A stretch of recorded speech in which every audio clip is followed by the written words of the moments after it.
Bueno, una experiencia que es común para todos, una experiencia que es común para todas las personas, es que todos experimentamos cosas buenas y todos experimentamos cosas malas. Todos tenemos anécdotas que nos gusta recordar. Y también todos tenemos anécdotas que no nos gusta o nos gustaría olvidar para siempre. Todos tenemos situaciones que nos enorgullecen, todos recordamos situaciones que nos enorgullecen, pero también hemos vivido situaciones que nos avergüenzan. Todos hemos pasado por temporadas temporadas de nuestras vidas que nos gusta compartir, o nos gustaría que las demás personas conocieran. Pero también pasamos por temporadas que sinceramente quisiéramos olvidar. Todos hemos pasado por temporadas que nos gustaría que jamás se volviera a hablar de eso. De hecho, las redes sociales han expuesto esta idea. Es mucho más común encontrar fotos de bodas que fotos de divorcios. Es mucho más común encontrar fotos en redes sociales de graduaciones que de exámenes reprobados. Es común encontrar fotos de nacimientos o cumpleaños, pero vemos muy pocas fotos de funerales.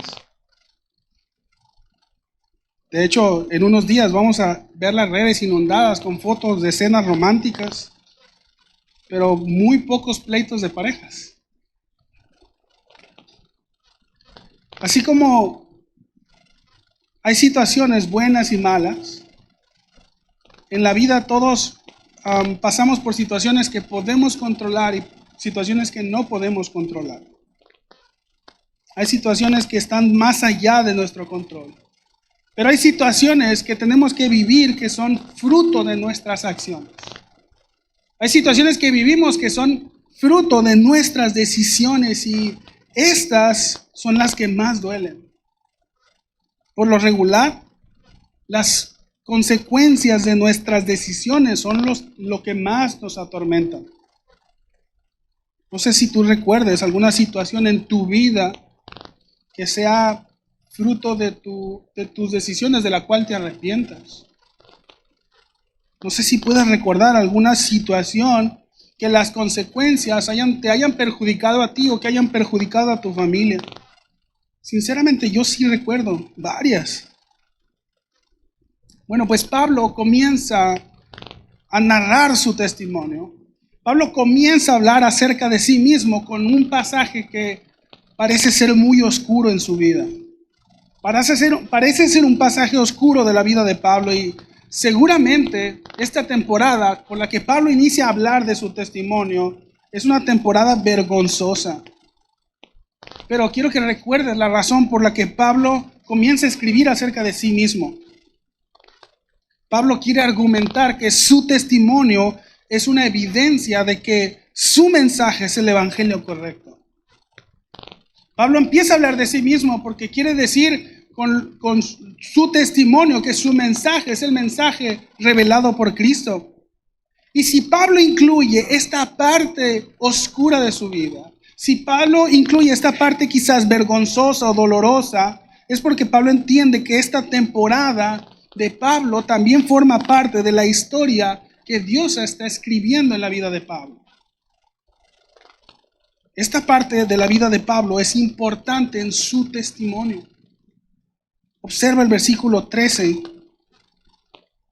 Pablo dice, el 13 y 14, ustedes saben cómo me comportaba cuando pertenecía a la religión judía y cómo perseguí con violencia a la iglesia de Dios. Hice todo lo posible por destruirla. Yo superaba ampliamente a mis compatriotas judíos en mi celo por las tradiciones de mis antepasados. Pablo comienza hablando de sí mismo y Pablo dice que él era un hombre hostil hacia Dios. Pablo dice que era un hombre que iba en una dirección incorrecta.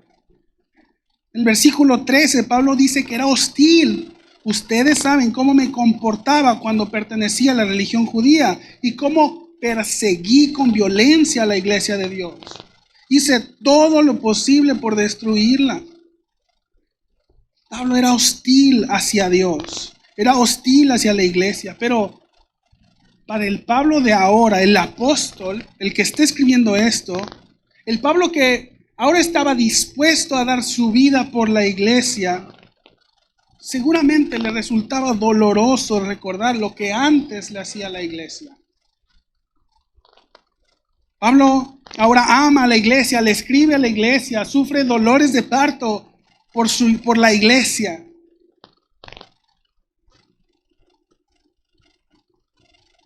Pablo antes quería destruir la iglesia, porque Pablo no era indiferente a la iglesia. No era que Pablo no conociera a la iglesia, Pablo odiaba a la iglesia. Pablo conocía el mensaje que la iglesia estaba transmitiendo. Pablo estaba dispuesto a destruir a la iglesia. Mucha gente inocente había muerto a causa de Pablo. Pablo era culpable de la muerte de muchas personas. De hecho, cuando Pablo se encontró con Jesús camino a Damasco, él iba, o la intención de su viaje era para encarcelar a más personas. Pablo iba rumbo a Damasco porque quería encontrar más personas para encarcelar. Así que no estamos hablando de que Pablo no conocía a la iglesia y ahora se lamenta de los años que desperdició fuera de la iglesia. No es que Pablo se estuviera lamentando de que antes no pertenecía al pueblo de Dios y cómo hubiese querido estar en el pueblo. Pablo conocía a la iglesia y según su propio testimonio, él quería destruir a la iglesia. Pablo narra las acciones que hacía en contra de la iglesia. Pablo era hostil a la iglesia. Iglesia que ahora amaba y que apreciaba y quería dar su vida por ella. Pablo en esta parte también dice que él iba en una dirección equivocada. El versículo 14 dice, yo superaba ampliamente a mis compatriotas judíos en mi celo por las tradiciones de mis antepasados. Porque Pablo, antes de conocer al Señor, antes de su encuentro con Cristo, Pablo era un hombre devoto, pero su devoción estaba mal enfocada. El celo de Pablo no era un celo por Dios. El celo de Pablo era un celo por las tradiciones. Pero recuerda que el énfasis del pasaje es que el mensaje de Pablo es el verdadero evangelio.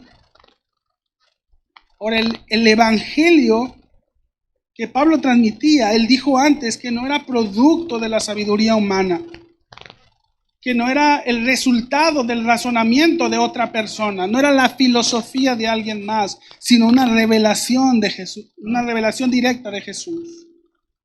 Por lo tanto, si el evangelio de Cristo fuera una extensión del judaísmo, si el evangelio de Jesús fuera una especie de judaísmo 2.0, como muchos judaizantes pretendían hacer, entonces Pablo hubiera llegado a esa conclusión sin la necesidad de la revelación de Jesús.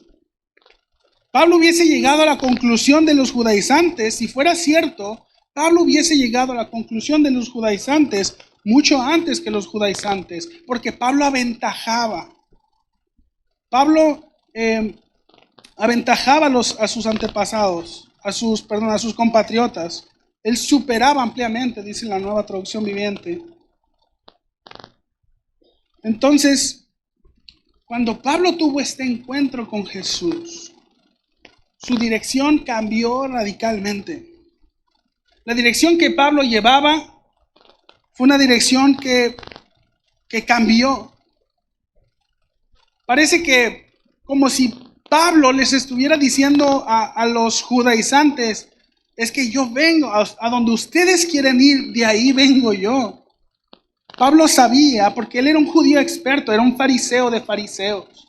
Pablo sabía que encontrar o satisfacer la justicia de Dios no sería por medio de las obras de la ley, no sería por medio del judaísmo. La única manera de encontrar, de satisfacer la justicia de Dios es por medio de Cristo. La única manera de acceder a la justicia de Dios es por medio de la fe.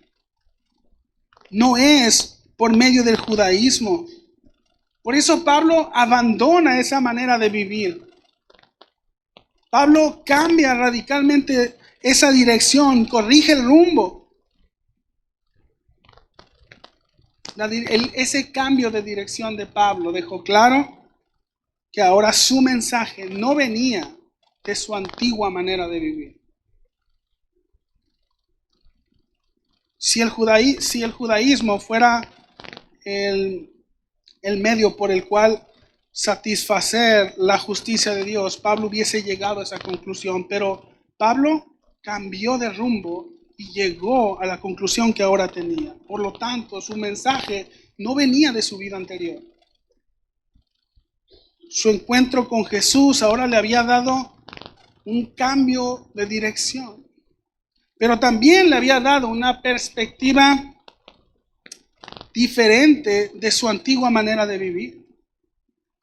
Porque ahora Pablo podía contrastar lo que ahora era con lo que era antes. La vida de Pablo entonces resultó como un contraste. La vida anterior de Pablo fue un contraste con el cual podía comparar su vida actual. Pablo ahora puede ver su vida en la perspectiva desde la perspectiva de Dios. Ahora Pablo entiende que su vida anterior era un capítulo dentro de la historia que Dios había estado contando a través de su vida. ¿Qué podemos decir nosotros de nuestra vida anterior? ¿Cómo entendemos nuestra vida antes de conocer al Señor? ¿Cómo la interpretamos? ¿Será que las cosas buenas eran necesarias? Todo lo bueno que pasamos era necesario, pero todo lo malo que llegamos a pasar era innecesario. ¿Cómo entendemos nuestra vida? Hermanos, toda nuestra vida anterior gritaba que necesitábamos a un Salvador. Nuestra vida anterior nos grita que necesitábamos ser salvados. Hermanos, vivimos en un mundo caído. Vivimos en un mundo que necesita ser transformado. El dolor, la tristeza, el miedo, incluso el sufrimiento nos hablan, nos gritan que no fuimos hechos para este mundo. No fuimos hechos para un mundo de sufrimiento. No fuimos hechos para un mundo donde los cuerpos se enferman. No fuimos hechos para un mundo donde los amigos traicionan. Nosotros no fuimos hechos para un mundo donde los hijos mueren, donde los padres abandonan. No fuimos hechos para un mundo donde las esposas engañan, donde los esposos abusan. No fuimos hechos para un mundo donde los pastores condenan o donde los hermanos acusan.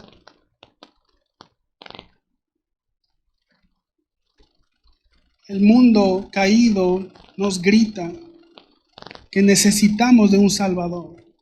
El mundo necesita un Salvador.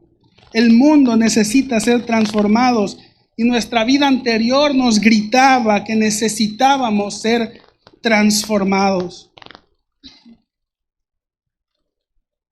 Sé que a veces es difícil entender o aceptar las cosas que tuvimos que pasar en el pasado. Pero si no puedes entender o aceptar que tuviste que pasar por esos momentos dolorosos, si no puedes entender o aceptar que tuviste que pasar por esos momentos vergonzosos, tal vez sea porque te ves a ti mismo como el protagonista de tu historia. Tal vez te estás viendo a ti mismo como el protagonista de la historia que tu vida está contando. Porque si tú eres el protagonista de tu historia, tiene todo el sentido que las cosas que no te gustan no tengan lugar en esa historia. Si tú eres el protagonista de tu historia, si tú eres el héroe de tu historia, tiene mucho sentido que aquellas cosas que a ti te duelen o que te desagradan no tengan lugar en tu historia, no tengan lugar, no hayan sentido. Pero ¿y si tu historia no se trata de ti? ¿Y si tu historia trata de alguien más? ¿Y si tu vida se trata de la historia del poder de Dios? ¿Y si tu vida está contando la historia del amor de Dios? ¿Qué tal si tu historia está contando acerca de la misericordia y de la gracia de Dios? Porque si el protagonista de nuestras vidas es Dios, si Dios es el héroe de nuestra historia, entonces cada temporada, cada sufrimiento, cada dolor, cada decepción debe interpretarse según los propósitos de Dios, no según nuestros propósitos. Cuando exhiben a un diamante, por lo regular lo exhiben en contraste de un fondo negro.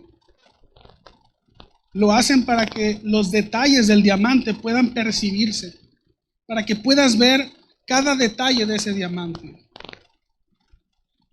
Yo creo que nuestra vida anterior es ese fondo negro en el que el diamante del Evangelio es exhibido hacia el mundo. El mundo puede ver la belleza del Evangelio, la belleza de nuestras vidas transformadas cuando nos comparan con lo que éramos antes. Los capítulos oscuros de nuestra vida son ese contraste de los capítulos en los que la luz admirable del Evangelio nos ha alcanzado. Ahora esos capítulos oscuros o esas situaciones dolorosas tienen otro sentido. Sirven para darnos cuenta de la luz admirable del Señor que nos alcanzó. Hermanos, Dios está contando una historia maravillosa en tu vida. Dios está contando su historia. Dios está contando la historia de su obra redentora. Dios está contando acerca de su poder para redimir y para transformar vidas destrozadas en obras maestras. Dios está contando cómo es poderoso Él para transformar una vida que no vale nada a una vida valiosa. Dios está contando la historia de su poder en tu vida. Y lo está haciendo para su gloria y para tu bien. Ahora, aunque sorprenda a muchos, esta historia que Dios está contando comenzó mucho antes de lo que pensamos. Observa el versículo 15.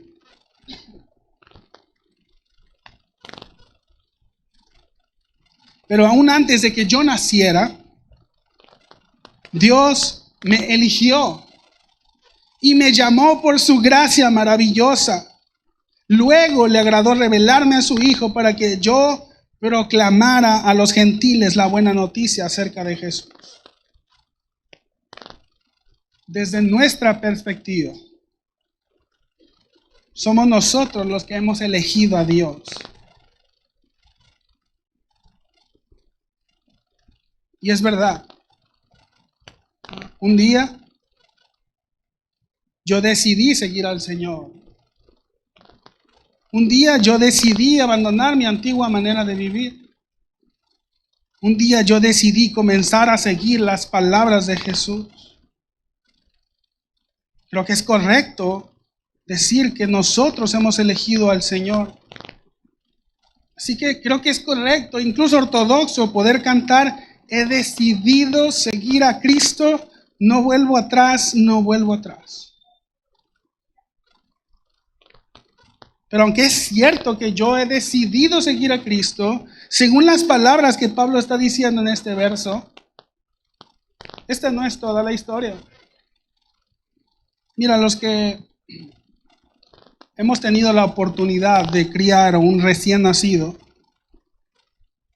sabemos que cuidar a un recién nacido requiere muchos cuidados. Un bebé vivo y sano no es producto de la casualidad. Tú dejas a un bebé solo y se va a morir.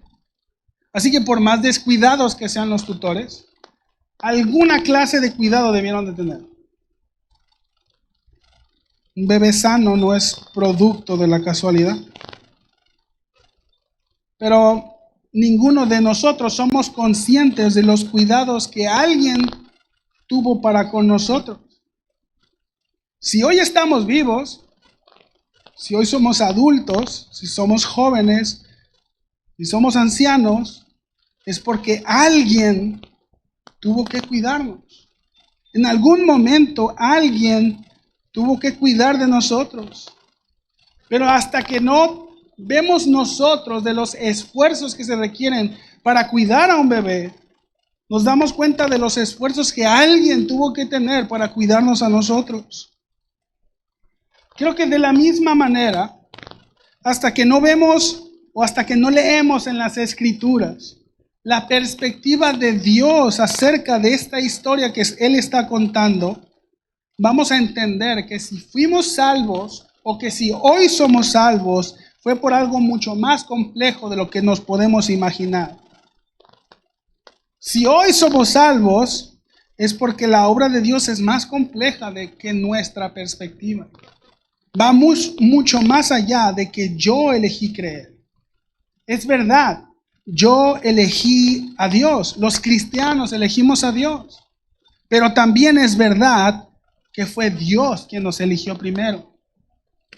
Vuelve a leer el versículo 15. Pero aún antes de que yo naciera, Dios me eligió y me llamó por su gracia maravillosa. Pablo dice que Dios lo eligió, que Dios lo llamó por su gracia maravillosa, aún antes de su nacimiento. Amén. Pablo entiende que Dios ya lo había elegido. Pablo lo había elegido antes. Dios había elegido a Pablo desde antes de su nacimiento. Cuando Pablo se encontró con Jesús camino a Damasco, Dios ya lo había elegido. Pero ¿sabes qué? Antes de que Pablo se convirtiera en el perseguidor y el terror de la iglesia, Dios ya lo había elegido. La elección de Pablo fue incondicional, porque fue antes de su nacimiento. No había condiciones para las cuales elegirlo. Pablo no había hecho nada. Pablo no había hecho nada bueno. Pablo no había hecho nada malo. Pablo ni siquiera había nacido y Dios ya lo había elegido. Ahora, eso no significa que no hubiera una causa. Sí hubo una causa. La causa es porque a Dios así le agradó. A Dios le agradó elegir a Pablo. ¿Qué fue lo que le motivó a Dios a elegir a Pablo incondicionalmente? Su soberana voluntad. Dios así quiso hacerlo. ¿Por qué nos escoge Dios? ¿Por qué Dios nos elige? Por la misma razón que Dios escogió a Pablo. Porque Él así le agradó hacerlo. Dios elige según su voluntad, como le place. Hermanos, Dios no nos ama porque le seamos útiles. Dios no vio el potencial que había en ti y no pudo resistirse y elegirte. Dios nos ama sencillamente porque a Él le place amarnos. Dios nos ama por la simple y sencilla razón de que Él quiere amarnos. Y ciertamente esta es la única clase de amor en la que siempre vamos a estar seguros. Porque es la única clase de amor que no es posible que vayamos a perder. Porque no son mis méritos lo que hacen a Dios amarme. Si no son mis fortalezas lo que Dios vio en mí, tampoco son mis debilidades lo que van a hacer que Dios me aborrezca. El día que Dios quiera dejar de amarme, es el día que Dios va a dejar de amarme. Dios decidió elegir a Pablo. ¿Por qué? Porque así lo quiso hacer. Y la elección y el llamado de Pablo tuvo un objetivo. Dios lo eligió para la proclamación del evangelio entre los gentiles. Ahora, es curioso cómo Pablo describe así a grandes rasgos cómo fue su proceso de crecimiento y discipulado. Tal vez algunos esperarían que Pablo iniciara un ministerio en grande o un ministerio muy llamativo. Imagínate, el famoso judío que antes perseguía a la iglesia, ahora está predicando el evangelio. Seguramente hoy en día muchas personas le hubieran recomendado a Pablo hacer pues, un ministerio muy grande, muy llamativo. Hubiesen invitado a muchas iglesias a contar su testimonio y salir en programas. Sin embargo, Pablo fue mucho más mesurado y antes de entrevistarse con los apóstoles allá en Jerusalén, antes de ir a las grandes ligas, antes de ser aprobado por los grandes, Pablo buscó tener un tiempo de meditación y reflexión a solas con Dios. Pablo primeramente fue a buscar la presencia de Dios, fue a buscar la meditación con Dios, a reflexionar solo con Dios. Observa el versículo 16.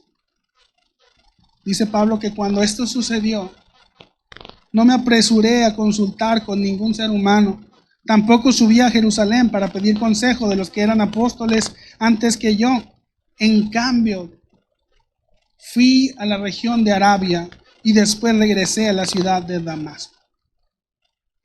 Algunos comentaristas sugieren que Pablo intencionalmente se apartó de los demás apóstoles porque no quería que los gentiles o los que no eran judíos asociaran su ministerio como con una forma de judaísmo. Como si Pablo quisiera evitar que la gente llegara a conclusiones que él no quería contar. Pero dado que la experiencia de la mayoría de nosotros no es como la de Pablo, nosotros no recibimos el evangelio como una revelación directa, sino la mayoría de nosotros hemos recibido el evangelio a través de la predicación apostólica. Creo que no es necesario que nos apartemos de la iglesia para tener un tiempo con Dios. Lo que sí podemos aprender de este pasaje es que antes de iniciar nuestro servicio a Dios, antes de iniciar nuestro servicio a la iglesia y a la comunidad, nuestra mente debe de ser transformada. Antes de comenzar nuestro servicio, nuestra mente debe ser transformada. El pastor Miguel Núñez explica que cuando llegamos a la familia de la fe, llegamos con una cosmovisión conforme al mundo. Por cosmovisión quiero decir la manera en la que vemos el mundo, cómo interpretamos el mundo, cómo juzgamos el mundo, cómo reaccionamos a las cosas. Todos llegamos con una cosmovisión no bíblica. Todos llegamos con ideas diferentes. La realidad es que nuestras definiciones deben de cambiar antes de iniciar el servicio. Porque no es lo mismo el éxito según el mundo y el éxito según la iglesia. No es lo mismo un ministerio exitoso o un trabajo exitoso en el mundo que un ministerio exitoso en la iglesia. El servicio no se mira igual. La excelencia no es algo que se ve igual. La entrega, el amor, son cosas diferentes. Debemos reconocer que cuando llegamos a la iglesia, llegamos con una cosmovisión, dice el pastor Miguel Núñez, con una cosmovisión mundanal, conforme al mundo, como el mundo ve las cosas. Entonces, nuestra manera de percibir las cosas debe ser actualizada. Nuestras percepciones erradas deben de ser corregidas. Así que no es justo, la verdad, esperar que una persona tenga una cosmovisión bíblica cuando va llegando a la familia de la fe. Esto requiere tiempo. Cuando alguien llega al cristianismo, requiere tiempo, pero requiere tiempo a solas con Dios. Requiere fortalecer una relación primeramente con Dios. Nuestra relación con los demás está subordinada a nuestra relación con Dios. Debemos de cultivar una relación primeramente con Dios. Entonces, una relación con Dios es fundamental en la vida cristiana. Pero como dice el pastor Keller, la vida cristiana no es una vida solitaria. Tiempo a solas con Dios es fundamental, pero la vida cristiana no es una vida solitaria. Observa el versículo 18. Luego, dice Pablo, 3 años más tarde fui a Jerusalén para conocer a Pedro y me quedé 15 días con él. El único otro apóstol que conocí en esos días fue a Santiago, el hermano del Señor. Declaro delante de Dios que no es mentira lo que les escribo. Ahora, por el tiempo que Pablo pasó con Pedro y Santiago, es poco probable que Pablo haya sido instruido o que la intención de su visita haya sido la instrucción por parte de los apóstoles. Algunos creen que Pablo subió a Jerusalén para rendir cuentas y para mostrar unidad con los demás apóstoles. Porque es cierto, Pablo había recibido una revelación especial de Jesús. Pero los demás apóstoles habían convivido con Jesús, algunos por casi 3 años. Pablo no era más apóstol que los demás apóstoles. Los demás apóstoles no eran más apóstol que Pablo. Pablo era un apóstol como los demás apóstoles.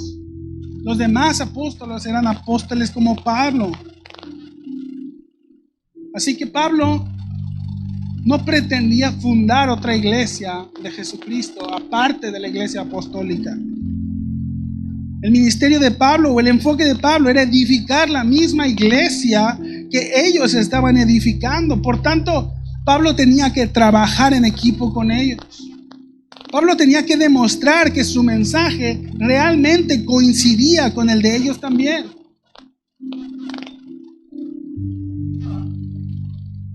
El llamado de Pablo también era un llamado a la unidad. La unidad con los demás apóstoles. Pero hermanos, nosotros tenemos el mismo llamado de Pablo. Nosotros también tenemos el llamado a la unidad. Nosotros no somos llaneros solitarios, como dice el pastor. Nosotros también tenemos que ser arraigados en una comunidad, en una iglesia. No podemos ser cristianos sin iglesia. Debemos reconocer que no somos los únicos que han sido injertados en Cristo. Hay una comunidad de creyentes de la cual nosotros formamos un cuerpo. No somos los únicos cristianos. Debemos reconocer nuestra necesidad de la comunidad. ¿Recuerdas lo que Pablo escribió en Efesios 2? Te voy a leer Efesios 2:21. Dice, estamos cuidadosamente unidos a Él y vamos formando un templo santo para el Señor. Pablo en Efesios 2 está diciendo que los que hemos sido unidos a Cristo formamos parte de un pueblo nuevo. Pablo dice que los que han sido unidos a Cristo forman parte de una familia nueva. Y en este texto Pablo dice que los que han sido unidos a Cristo forman parte de un templo nuevo. Pero dice que ese templo nuevo está siendo cuidadosamente formado. En el templo de Dios, ninguna pieza falta y ninguna pieza sobra. Cada persona que ha sido unido a Cristo, cada persona que ha sido unida a la iglesia, encaja cuidadosamente en la iglesia. No hay nadie que sobre en la iglesia. Si alguien ha sido unido a la iglesia es porque la iglesia lo necesita. Así que yo necesito a la iglesia tanto como la iglesia me necesita a mí. Hermano, tú necesitas a la iglesia tanto como la iglesia te necesita a ti. Ahora Pablo termina este vistazo general que hace de su testimonio con la respuesta que las iglesias tuvieron cuando escucharon acerca de Pablo. Observa los últimos versos. Dice el 21: después de esta visita me dirigí al norte, a las provincias de Siria y Cilicia, y aún así la iglesia en Cristo que estaba en Judea todavía no me conocían personalmente. Todo lo que sabían de mí era lo que la gente decía: el que antes nos perseguía ahora predica la misma fe que trataba de destruir, y alababan a Dios por causa de mí. ¿Recuerdas cómo empezó todo este pasaje en el versículo 13? Dice Pablo que él perseguía con violencia a la iglesia de Dios. Pablo dice: yo hice todo lo posible por destruirla. Pero a través de el encuentro que tuvo de Cristo, después de la transformación que Pablo tuvo después de ese encuentro, las iglesias daban gracias a Dios por la vida de Pablo.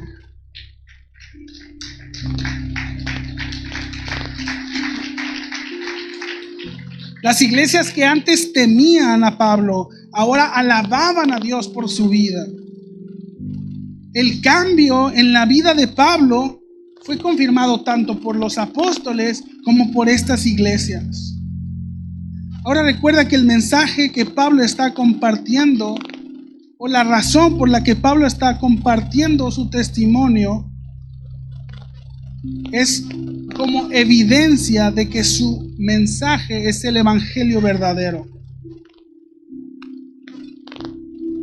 La primera evidencia de esto es que Pablo realmente, que el evangelio que Pablo cree es el evangelio que Pablo vive.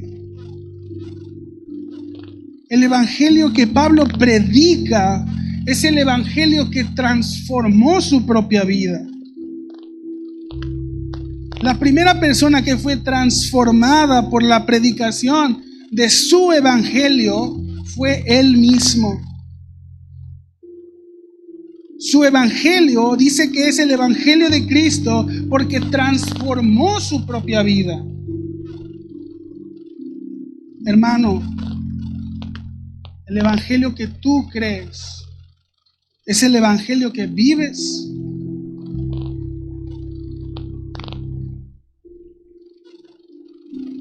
Hermano, el evangelio que vives realmente está transformando tu vida. ¿Qué dicen de tu testimonio las personas que te rodean? ¿Alaban a Dios por causa de ti? ¿Qué dicen tus padres acerca de ti? ¿Tus hijos dan gracias a Dios por tu vida? ¿Tu esposa alaba a Dios por tu vida, hermano? ¿O tu esposo, hermana, da gracias a Dios por tu vida? Tus compañeros del trabajo, tu patrón, tus hermanos en la iglesia, tu pastor, ¿da gracias a Dios por tu vida? Es verdad, nuestro testimonio no es el evangelio, pero nuestro testimonio va a ser el sello de validación para muchas personas. Porque ¿por qué habrían de creer lo que compartes o lo que enseñas si no te ven vivirlo? Pablo predicaba el evangelio verdadero. Pablo predicaba el evangelio que transforma vidas. El evangelio que describe en el versículo 4 que leímos hace unas semanas atrás. Tal como Dios nuestro Padre lo planeó, Jesús entregó su vida por nuestros pecados para rescatarnos de este mundo de maldad en el que vivimos. El evangelio, hermanos, es un mensaje increíble, porque fue planeado por un Dios increíble. El plan de Dios para rescatarnos de este mundo de maldad en el que vivimos es un mensaje asombroso. Es el mensaje más asombroso que puede existir. Jesús entregó su vida por mí. Jesús murió en mi lugar. Hermanos, Dios está pintando una obra maestra en el lienzo de nuestras vidas. Cada trazo, hermano, cada pincelada ha sido pensada y cuidada por el pintor de nuestras vidas. Cada trazo, hermano, cada movimiento está cuidadosamente hecho por el pintor, por el creador que nos ama. Y podemos estar seguros de que Él quiere lo mejor para nosotros, incluso aunque eso nos duela. La obra de Dios en nosotros, hermanos, comenzó mucho antes de lo que nosotros nos habíamos imaginado. Su obra comenzó cuando Él nos eligió conforme a su voluntad. Entonces, si el plan de Dios es elegir desde antes de nuestro nacimiento, significa que nuestra vida antes de Cristo también forma parte de su plan maravilloso. Nuestra vida anterior también forma parte de ese plan que Dios había estado escribiendo acerca de nosotros.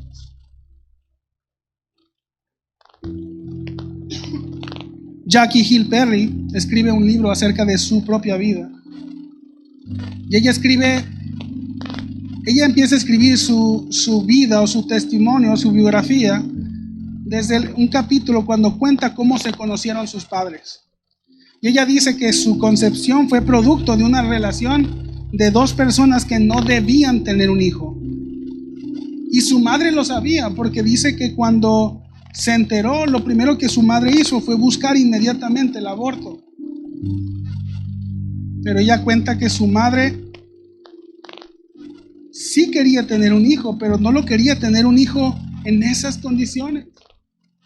No quería tener un hijo con un hombre que era mucho menor que ella, ni con un hombre que había conocido hace un par de meses. No quería tener un hijo en esas condiciones. De esa manera no. Ella cuenta que afortunadamente una amiga de su madre la hizo entrar en razón cuando le preguntó: ¿cómo sabes que Dios no quiso que tuvieras a este bebé de esta manera? Y me encanta cómo ella concluye ese capítulo de su libro con este pensamiento. Ella escribe: mi madre jamás había considerado la providencia ni la participación de Dios en lo que ocurría en su vientre. Dios omnisciente, el hacedor del hombre, el creador de la vida, había orquestado mi concepción. Aunque había ocurrido en medio de pasiones pecaminosas, Él me había entregado a mi madre. Me estaba formando en su vientre, y aunque ella no lo sabía, Dios me había elegido antes de la fundación del mundo para que lo conociera. Y nadie, ni mi madre, ni mi padre, ni siquiera yo, se interpondría en su camino. Mira, hermano, mi intención no es que encuentres en este momento explicaciones de por qué tuviste que pasar por sufrimientos o por situaciones dolorosas o vergonzosas. Creo que si nos quedan dudas tendremos toda la eternidad para hacer preguntas. Mi intención es que puedas ver tu vida a través de los lentes del Evangelio. Mi intención es que puedas ver tu vida desde la perspectiva que Dios tiene. Hermanos, Dios es omnipresente. Él siempre ha estado contigo. Él ha estado contigo en tus momentos más dolorosos, en tus momentos más vergonzosos. Dios ha estado contigo y conmigo en tus momentos de mayor sufrimiento. Dios es omnipotente. Dios nunca ha dejado de ser poderoso. Dios siempre ha tenido el poder de detener cualquier situación. Dios ha tenido el poder para detenerte. Dios ha tenido el poder para detener a los que te han lastimado. Dios es omnisciente. Dios siempre ha sabido lo que iba a pasar. Dios siempre sabe lo que va a suceder. Dios sabía que eso que te sucedió te iba a doler. Dios sabía que el sufrimiento te iba a traumar. Pero Dios también es omnisapiente. No hay sabiduría más grande que la de Dios. Y si Dios permitió que pasaras por eso, es porque Él tiene un plan mucho mejor de lo que tú crees. Dios siempre sabe lo que es mejor para nuestras vidas. Estoy consciente, sé que es difícil oírlo. Pero créeme, también es difícil decirlo, y sobre todo desde aquí. Pero te puedo decir esto: Dios te ama. Dios nos ama mucho más de lo que podemos imaginar.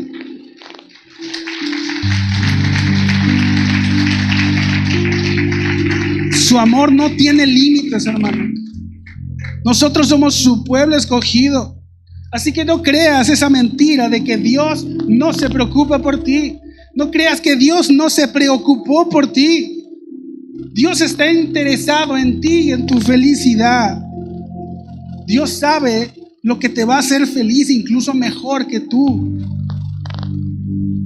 Dios te ama. También te puedo decir que Dios es justo. Dios no tolera la injusticia. Toda injusticia cometida en la presencia de Dios va a ser cobrada. Todo golpe, toda traición, toda violación, toda lágrima, toda humillación, todo dolor, toda injusticia va a ser cobrada por Dios. Te aseguro que nada va a quedar impune. Toda injusticia va a ser castigada por Dios, va a ser reclamada por Dios. Ya sea en el juicio de Dios en la eternidad o en la cruz de Cristo. Pero toda injusticia, incluso la nuestra, va a ser reclamada por Dios. Así que, hermanos, como se me acabó el tiempo hace 15 minutos, nuestro Dios es más grande de lo que podemos imaginar. Él merece toda nuestra adoración, porque la salvación que nos ha dado es mucho más grande de lo que podemos imaginar.